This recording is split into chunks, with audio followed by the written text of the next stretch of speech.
everybody, I'm Ross. This is Jamie from Tait Real Estate. Welcome to Thirsty Thursday. What have we got today, Jamie? Today we're making the Dr. Pepper. Okay. This is not an expert level drink. This is going to be a more beginner level drink. Easy drink to make. Easy drink. 3 ingredients. We're going to go half Coke on ice. That's not complicated.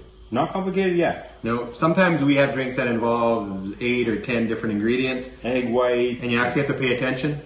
This is like cocktails beginner level. Now we're putting in a little bit of beer. Coke on ice. Beer on top.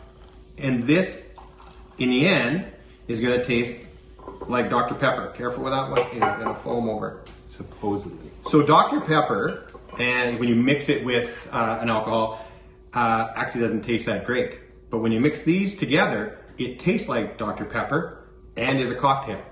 So who knew? And when we pour that in, is that going to overfoam? How much do you think? Half an ounce? 1 ounce? I would say half an ounce. Sure. And this will give it that sort of vanilla flavor because it's an almond based liqueur. Okay, give that a stir that up a bit.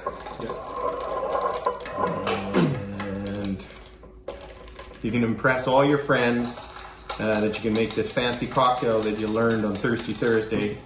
And really it's awfully simple to make. There we go. Okay, let's give this a shot. Give it a shot. The Boozy Dr. Pepper. Cheers.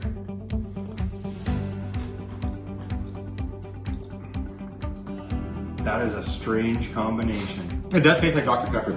No, it's almost there. A little more Coke, a little more Coke, but Maybe a little more Coke. I don't know. That's not bad, actually. Yeah, give it a shot. It's actually pretty good. Cheers, everyone.